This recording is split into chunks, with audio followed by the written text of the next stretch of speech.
Freedom from bondage. All of us are in bondage to something or to someone. Some of us more so than others. Some of us are in bondage to alcohol or other drugs.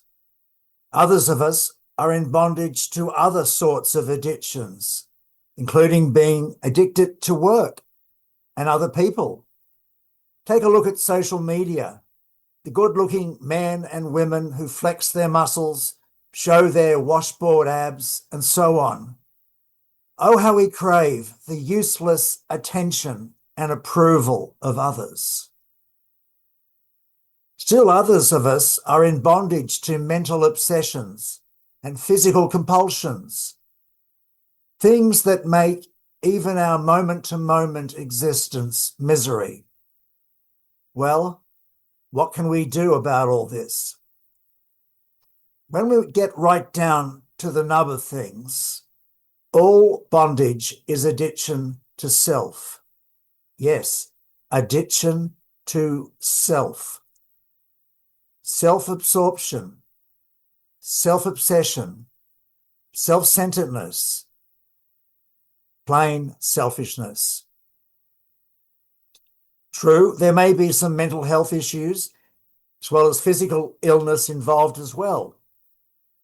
But deep down, all forms of bondage are bondage to self, and in particular, bondage to a sense of self that is illusory.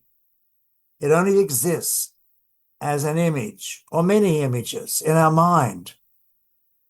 We are not a self, or those many selves, those I's and me's in our mind, which are nothing more than mental images. They are not the real person each one of us is. So what is the answer? We need to wake up. We need to experience self-release, which is the ending of illusion. Once we see the false as false, and self is the ultimate illusion, a whole new world opens up for us. Many years ago, I read a little booklet penned by the Theosophist George Arundel. I can't even remember the title of the booklet. It was more of a pamphlet, actually, but I do remember something of immense value in it, something that has helped me greatly in my own life, something that I want to share with you now. Of all the bits and tidbits of advice and wisdom I've read over many decades, this gem of spiritual wisdom from George Arundel is perhaps the best and most useful of them all. George Arundel wrote of the 5 stages of true growth, true spiritual growth, that is. The 5 stages are as follows: discontent, search, escape, discovery, and freedom. Discontent, search, escape, discovery, freedom. Let's deal with them in turn. First, discontent. That is the beginning of freedom. You know, there is a phrase, divine discontent, because discontent can be a most wonderful thing. Without a certain amount of discontent in our lives, we would never seek to grow, learn, understand, or escape bondage.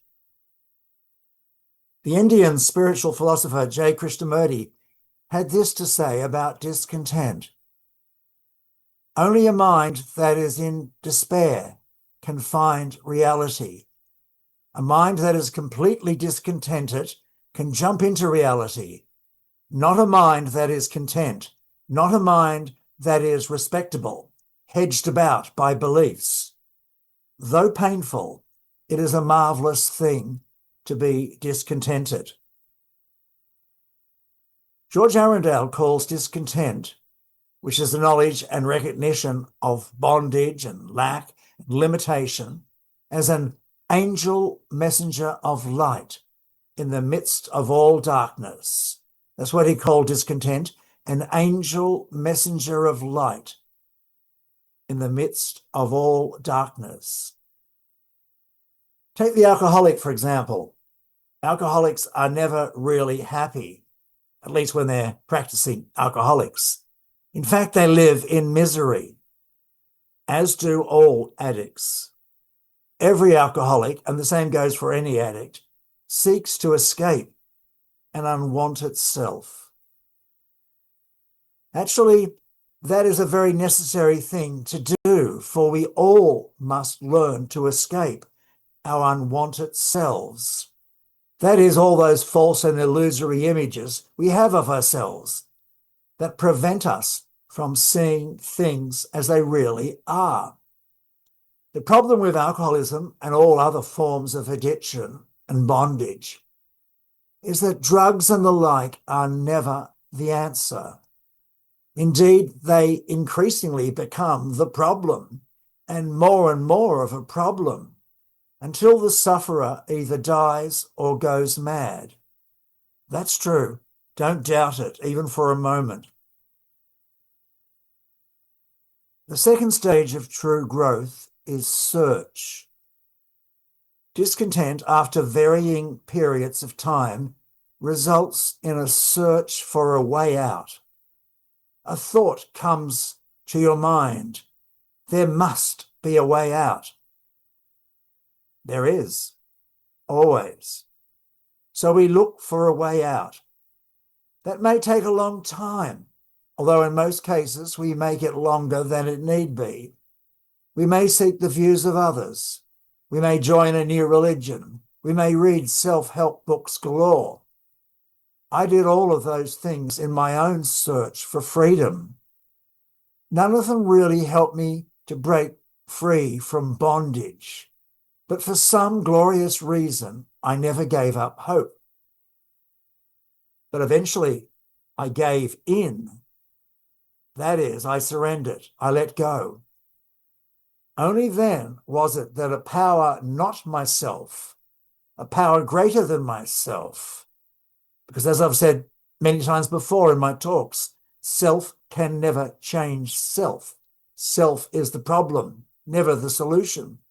But finally, a power not myself, greater than myself, led me to freedom. Sadly, many people never get to this second stage. They die discontented. Discontent alone is not enough. Insight alone never changes us. We must want change. I mean, really want it above all other things. And we must be prepared to go to any length to get it. Professor William James was right when he said that we will always do whatever is our strongest desire. Search begins with desire. The stronger the desire for escape, the more likely the search will not be in vain.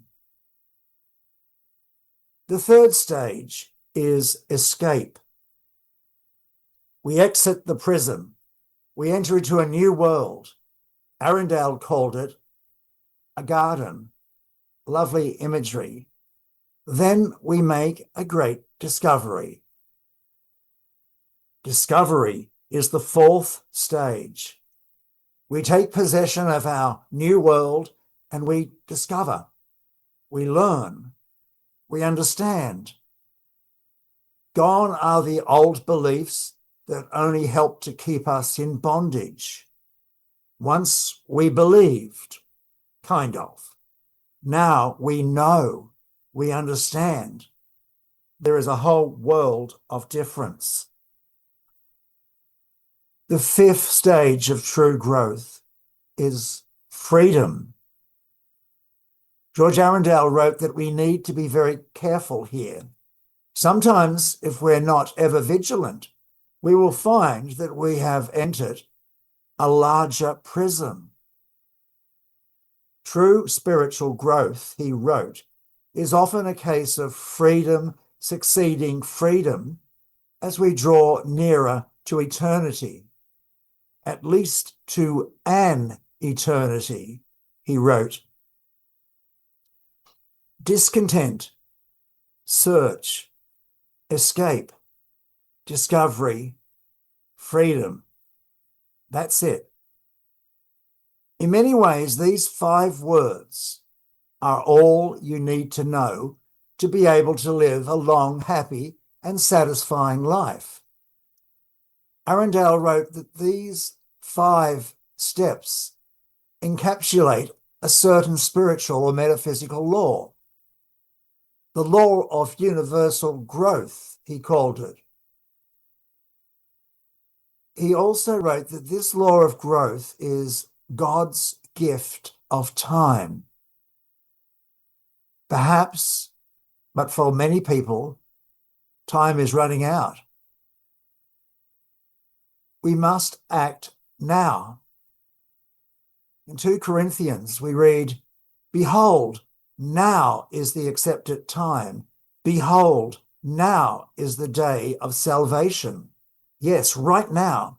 Salvation is all about wholeness and health of mind, body, and spirit, and freedom from bondage and lack and limitation of all kinds.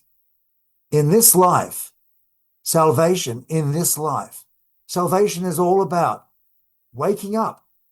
It's about self-release. It's about freedom from bondage.